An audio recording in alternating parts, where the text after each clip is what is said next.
Meus amigos, eu vou falar hoje de uma passagem bíblica que se encontra no capítulo 10 de Segunda Crônica, a partir do versículo 1, que diz assim: Foi Roboão a Siquém, porque todo Israel se reuniu lá para o fazer rei. Tendo Jeroboão, filho de Nebate, ouvido isto, pois estava ainda no Egito, para onde fugira da presença do rei Salomão, voltou do Egito.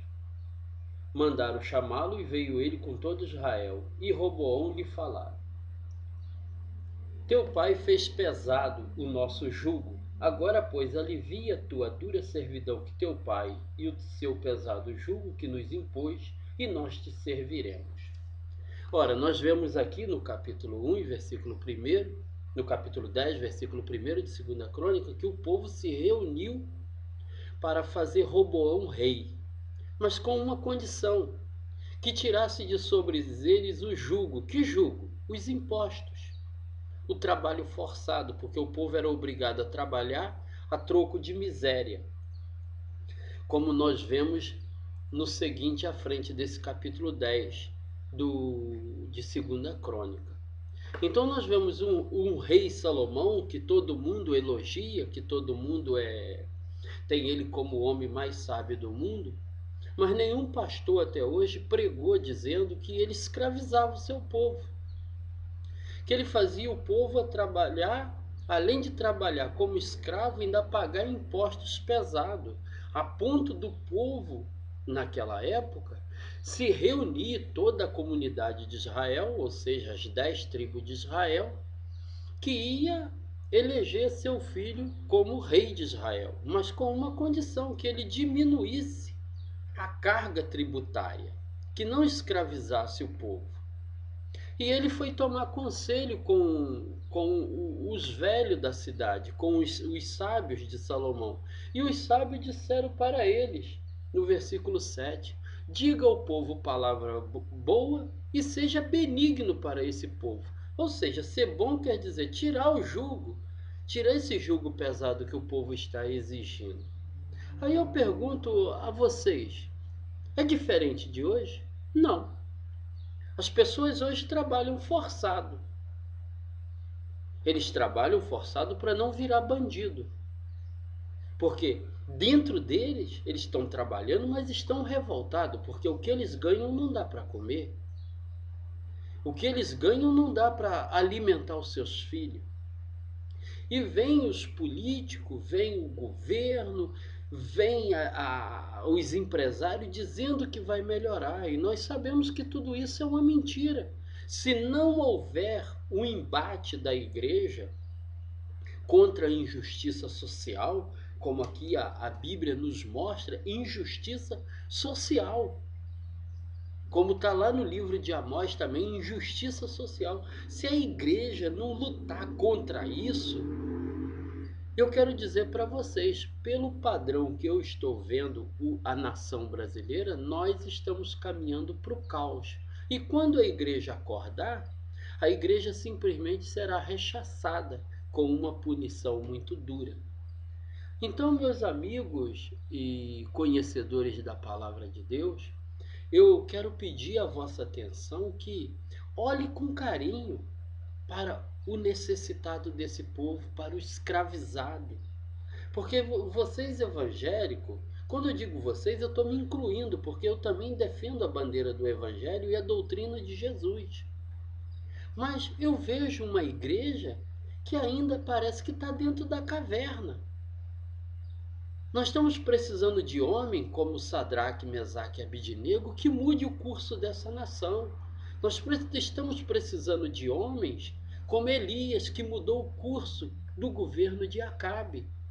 Nós estamos precisando de homem como Ezequiel, como Daniel, que preferiu ir para a cova, mas não aceitou a corrupção daqueles homens, porque nós sabemos que o fundo de histórico daquilo ali, que a Bíblia não nos revela o fundo de histórico, mas nós sabemos através da história daquela época que aqueles homens criaram leis para destruir Daniel, porque eles eram corruptos, eles estavam roubando o rei daquela época, eles estavam desviando a comida, os víveres que era direcionado para o povo judeu que estava no exílio. E o que Daniel fez? Daniel se manteve firme. E eu pergunto, a igreja está se mantendo firme contra a injustiça social ou está só atrás dos púlpitos ou dentro das cavernas? A igreja tem se manifestado? Não. A igreja não tem se manifestado. Por isso que nós temos 64 milhões de evangélicos desviados. Já é fato notório no Brasil que tem uma igreja atuante e duas desviadas. Temos 32 milhões de evangélicos e 64 milhões desviados. Por quê? Eles estão vendo que a alta esfera dos evangélicos, das igrejas evangélicas, ou seja, os presidentes das Assembleias de Deus, os presidentes das igrejas metodistas wesleyana, os presidentes das igrejas batistas e de todas as igrejas em geral, estão pensando em si mesmo. Estão apacentando a si mesmo, bebendo leite da ovelha, se aquecendo com a lã da ovelha e comendo seu sangue, mas não está lutando contra a injustiça que está dentro desta nação. Vocês que apregou a Salomão como um grande rei, que foi um rei mais sábio, engraçado, um rei tão sábio que escravizou seu próprio povo, um rei tão sábio que aumentou a taxa tributária de impostos contra o seu povo, e era o rei sábio. É estranho, né? É estranho quando nós escutamos a Bíblia falar de justiça, falar de honestidade, e vemos um homem desse fazer isso com seu próprio povo. E nós observamos aqui no versículo 18 do capítulo 10 de 2ª Crônica, então o rei Roboão enviou Adorão, superintendente dos que trabalhavam forçados. Olha, ou seja, o povo trabalhava forçado, o povo era obrigado a trabalhar, era escravizado.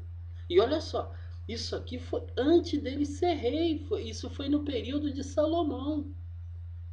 Aí eu pergunto a vocês, evangélicos, o que vocês têm feito para mudar o escravagismo no Brasil?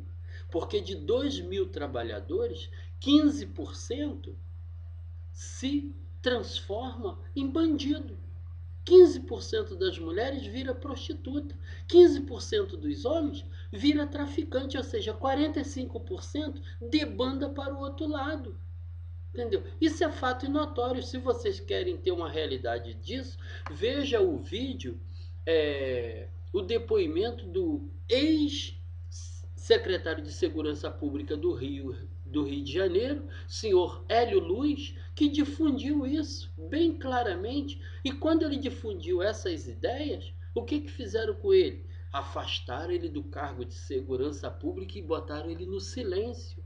Entendeu? As igrejas estão no silêncio. Será que as igrejas estão comendo na mão do governo para ficar calada? Será que as igrejas estão recebendo propina debaixo dos panos também para ficar omissa? E só está se manifestando contra causas que não nos interessam, por exemplo, a lei dos gays?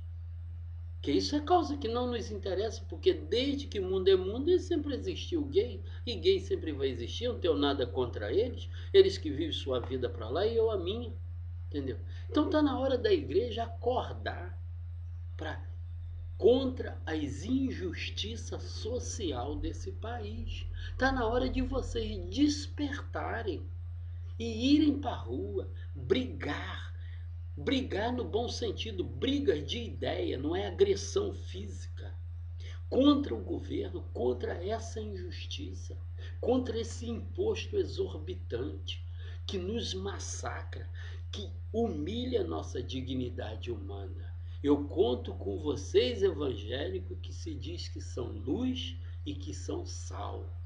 Conto com você aí, ô presidente da Assembleia de Deus. Conto com você aí, ô falastrão, senhor Caio Fábio, que até agora não se manifestou em nada sobre isso.